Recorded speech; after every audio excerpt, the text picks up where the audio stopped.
জনাইছো আৰু মুহূৰ্তত বিশেষ খবৰ লৈ আহিব বিচাৰিছো সুবুৰীয়া ৰাষ্ট্ৰ বাংলাদেশৰ পৰা বাংলাদেশত শেখ হাসিনাৰ পদত্যাগৰ পাছতে শেখ হাসিনাই পলায়ন কৰাৰ পাছতে এক অৰাজকতাই বিৰাজ কৰিছিল আৰু ইয়াক লৈ কেইবাটাও নতুন সিদ্ধান্ত গ্ৰহণ কৰা হৈছে কাইলৈ বাংলাদেশত ইন্টাৰিম গভৰ্ণমেণ্ট নাইবা অন্তৰ্বৰ্তীকালীন চৰকাৰ গঠন হ'ব আৰু এই চৰকাৰৰ মুখ্য উপদেষ্টা হ'ব নোবেল বঁটা বিজয়ী মোহাম্মদ ইউনুস ইতিমধ্যে বাংলাদেশৰ সেনা প্ৰধানৰ তৰফৰ পৰা এই কথা প্ৰকাশ কৰা হৈছে বাংলাদেশৰ কেইবাটাও আপডেট লৈ অহাৰ চেষ্টা কৰিছো টাইমত বিগ ব্ৰেকিং কাইলৈ বাংলাদেশত গঠন হ'ব অন্তৰ্বৰ্তীকালীন চৰকাৰ এই মুহূৰ্তত ডাঙৰ খবৰ সকলো জল্পনা কল্পনাৰ অৱশেষত অন্ত পৰিছে কাইলৈ নিশা 8 বজাত অন্তৰ্বৰ্তীকালীন চৰকাৰে শপত ল'ব কাইলৈ নিশা 8 বজাত শপত গ্ৰহণ অনুষ্ঠান অনুষ্ঠিত কৰা হ'ব এই কথা প্ৰকাশ কৰা হৈছে আৰু নোবেল বঁটা বিজয়ী মোহাম্মদ ইউনুস হ'ব এই অন্তৰ্বৰ্তীকালীন যিখন চৰকাৰ এই চৰকাৰৰ মুখ্য উপদেষ্টা ইতিমধ্যে এই কথা প্ৰকাশ কৰা হৈছে বাংলাদেশৰ সেনাপ্ৰধান ৱাকাৰুজ্জামানে আজি সংবাদ মেলৰ জৰিয়তে এই কথা প্ৰকাশ কৰিছে ৱাকাৰুজ্জামানৰ তৰফৰ পৰা যে সংবাদ মেল পাতি কৰা কথা কোৱা হৈছে য'ত কোৱা হৈছে যে ইন্টাৰিম গভৰ্ণমেণ্ট নাইবা অন্তৰ্বৰ্তীকালীন চৰকাৰ 15 জনীয়া হ'ব অৱশ্যে 15 জনৰ ভিতৰত কাক স্থান দিয়া হ'ব কোন ৰাজনৈতিক দলৰ নেতা থাকিব কি কোন নাথাকিব সেয়া এতিয়ালৈকে স্পষ্ট হোৱা নাই দ্বিতীয় কথা এই অন্তৰ্বৰ্তীকালীন বা ইন্টাৰিম চৰকাৰ কিমান দিনলৈকে চলিব সেয়াও এতিয়ালৈকে স্পষ্ট হোৱা নাই ইয়াৰ মাজতে বাংলাদেশত থকা সংখ্যালঘু বৰ্তমান সময়টো সংকিত হৈ আছে বৰ্তমান সময়টো চিন্তিত হৈ আছে কিয়নো কালি নিশাৰ ভাগতো বাংলাদেশৰ কেইবাটাও প্ৰান্তত বিক্ষিপ্ত ঘটনা সংঘটিত হৈছিল ইফালে আজি কাৰামুক্তি হোৱাৰ পাছতে সংবাদমেল সম্বোধন কৰিছে বাংলাদেশৰ প্ৰাক্তন প্ৰধানমন্ত্ৰী তথা বিএনপিৰ নেত্ৰী খালেদা জিয়াই বিএনপিয়ে আজি জনসভা অনুষ্ঠিত কৰিছে ঢাকাৰ কেইবাটাও প্ৰান্তত বিশাল গণসমাৱেশ তেওঁলোকে অনুষ্ঠিত কৰিছে য'ত হাজাৰ হাজাৰ লোক ওলাই অহা পৰিলক্ষিত হৈছে ইয়াৰ দৃশ্যাংশ দেখুৱাইছো বিএনপিৰ গণসমাৱেশৰ বৃহৎ দৃশ্য আপোনালোকে প্ৰত্যক্ষ কৰিছে বাংলাদেশত এই দৃশ্য দেখিবলৈ পোৱা গৈছে বিএনপিৰ তৰফৰ পৰা এই সমাৱেশ অনুষ্ঠিত কৰা হৈছে বাংলাদেশৰ কেইবাটাও প্ৰান্তত ইয়াৰ দৃশ্য আপোনালোকে প্ৰত্যক্ষ কৰিছে আৱামী লীগৰ এক প্ৰকাৰৰ এই মুহূৰ্তত আৱামী লীগ অচল হৈ পৰিছে আৰু তাৰ পাছতেই খালেদা জিয়াই আজি সংবাদমেল সম্বোধন কৰে বিএনপিৰ নেতৃত্বসকলক এইদৰে দেখিবলৈ পোৱা গৈছে এটা প্ৰশ্ন উত্থাপিত হৈছে কাইলৈ যি অন্তৰ্বৰ্তীকালীন চৰকাৰ গঠন হ'বলৈ গৈ আছে বাংলাদেশত যি 15 জনীয়া হ'ব বুলি কোৱা হৈছে ইয়াৰ মুখ্য উপদেষ্টা হ'ব মোহাম্মদ ইউনুস যিগৰাকী নোবেল বঁটা বিজয়ী মোহাম্মদ ইউনুস এই চৰকাৰৰ মুখ্য উপদেষ্টা হ'ব তাক লৈ চৰ্চা বৰ্তমান সময়টো অব্যাহত আছে ইয়াৰ দৃশ্যাংশ দেখিছে বাংলাদেশৰ ৰাজপথৰ দৃশ্যাংশ আজি ঢাকাৰ দৃশ্যাংশ দেখুৱাই আছো য'ত বিএনপিৰ নেত্ৰী খালেদা জিয়াৰ যি দল আছিলে বিএনপি সেই দলৰ সমৰ্থকসকল একত্ৰিত হয় আৰু এইগৰাকী খালেদা জিয়াক দেখিবলৈ পোৱা গৈছে দীঘলীয়া সময়ৰ পাছত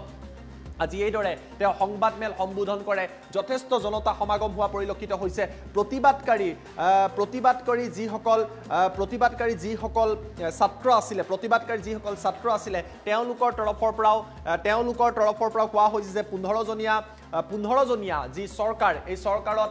যথেষ্ট প্ৰতিনিধি থাকিব বিভিন্ন তেওঁলোকে দাবী কৰা হৈছে তেওঁলোকে কৈছে ইন্টাৰিম চৰকাৰ দীঘলীয়া সময়ৰ বাবে চলিব লাগে হঠাতে নিৰ্বাচন অনুষ্ঠিত কৰিব নালাগে এনেকুৱা বিভিন্ন দাবী কৰা হৈছে কিন্তু তাৰ মাজতে বাংলাদেশৰ বিভিন্ন প্ৰান্তত হিন্দুসকলে পলায়ন কৰা বুলি জানিব পৰা গৈছে বহু গাঁৱৰ পৰা হিন্দু পলায়ন কৰিছে অন্যান্য ধৰ্মীয় সংখ্যালঘু পলায়ন কৰা বুলি জানিব পৰা গৈছে বিভিন্ন প্ৰান্তত হিন্দুৰ যি মঠ মন্দিৰ আছে ঘৰ দুৱাৰ আছে ব্যৱসায়িক প্ৰতিষ্ঠান আছে তাত আক্ৰমণৰ ঘটনা ধাৰাবাহিকভাৱে সংঘটিত হৈ আছে কেৱল হিন্দুৰ লগতে নহয় বাংলাদেশত থকা খ্ৰীষ্টান ধৰ্মাৱলম্বী লোকৰ ওপৰতো এনেকুৱা বিক্ষিপ্ত ঘটনা সংঘটিত হোৱা বুলি জানিব পৰা গৈছে ভাৰত বাংলাদেশ সীমান্তত হাই এলাৰ্ট জাৰি কৰা হৈছে ভাৰত বাংলাদেশ সীমান্তত এলাৰ্ট দিয়া হৈছে যাতে কোনো কাৰণতে কোনো লোকে ভাৰতত প্ৰৱেশ কৰিব নোৱাৰে সীমান্তৱৰ্তী অঞ্চলত বিএছএফ হাই এলাৰ্টত আছে আৰু ইয়াৰ প্ৰভাৱ পোনপটীয়াকৈ অসমৰ ওপৰত পৰিব ভাৰতৰ ওপৰত পৰিব বাংলাদেশ যিমানেই অস্থিৰ হ'ব তাৰ পোনপটীয়া প্ৰত্যক্ষ আৰু পৰোক্ষ প্ৰভাৱ অসমৰ ওপৰত থাকিব আৰু বাংলাদেশত থকা হিন্দু লোকসকল এতিয়া শংকাত সময় অতিক্ৰম কৰিবলগীয়া হৈছে অৱশ্যে তেওঁলোকে কৈছে যে তেওঁলোকক সুৰক্ষাৰ বাবে সেনা বাহিনীৰ তৰফৰ পৰা ব্যৱস্থা লোৱা হৈছে কিন্তু সেই ব্যৱস্থা কিমান কাৰ্যকৰী হৈছে সেয়া এতিয়াও স্পষ্ট হৈ পৰা নাই কিন্তু শেখ হাসিনাৰ বাংলাদেশ এৰাৰ লগে লগে আৱামী লীগৰ নেতাসকলৰ ওপৰত আৱামী লীগৰ যি কাৰ্যালয় আছে সেয়া এতিয়া প্ৰতিবাদকাৰীয়ে দখল কৰিছে নেতাবিলাকক আক্ৰমণ কৰা হৈছে আৱামী লীগৰ যিসকল নেতা আছিলে ৰাজনৈতিক ব্যক্তি আছিলে তেওঁলোকে আত্মগোপন কৰিবলগীয়া পৰিৱেশৰ সৃষ্টি হৈছে বৰ্তমান সময়তো ৰাজপথত ছাত্ৰ সমাজ ওলাই আছে আৰু কাইলৈ যেতিয়ালৈকে অন্তৰ্বৰ্তীকালীন চৰকাৰ গঠন নহয় তেতিয়ালৈকে অনিশ্চয়তাৰ মাজতে বাংলাদেশ আছে বুলি জানিব পৰা গৈছে দৃশ্য আপোনালোকে প্ৰত্যক্ষ কৰিছে এয়া খালেদা জিয়াৰ বিএনপি পাৰ্টিৰ নেতৃত্বক দেখিবলৈ পোৱা গৈছে তেওঁলোকে আজি সভা অনুষ্ঠিত কৰিছে সভা অনুষ্ঠিত কৰা পৰিলক্ষিত হৈছে আৰু কাইলৈ অন্তৰ্বৰ্তীকালীন চৰকাৰ যি 15 জনীয়া হ'ব যাৰ মুখ্য উপদেষ্টা নোবেল বঁটা বিজয়ী মোহাম্মদ ইউনুস হ'ব তাৰ পাছতেই বাংলাদেশৰ ভৱিষ্যত যথেষ্ট পৰিমাণে এই বৈঠকৰ ওপৰত নিৰ্ভৰ কৰিব আমাৰ লগত কিছু মন্তব্য আছে মন্তব্য আপোনালোকক দেখুৱাই লোৱাৰ চেষ্টা কৰিম আসসালামু আলাইকুম। দীর্ঘদিন অসুস্থ থাকার পর আপনাদের সামনে কথা বলতে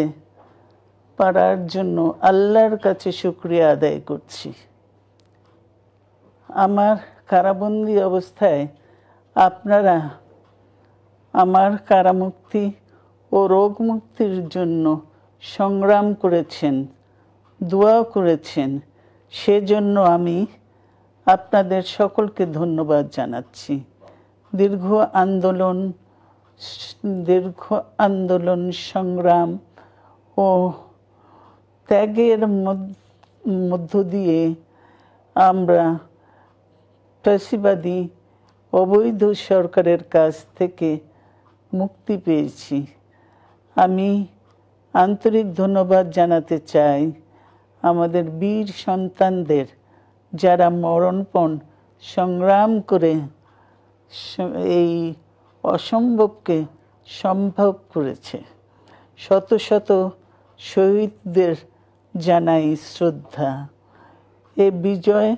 আমাদের নতুন সম্ভাবনা নিয়ে এসেছে। দীর্ঘদিনের নজিরবিহীন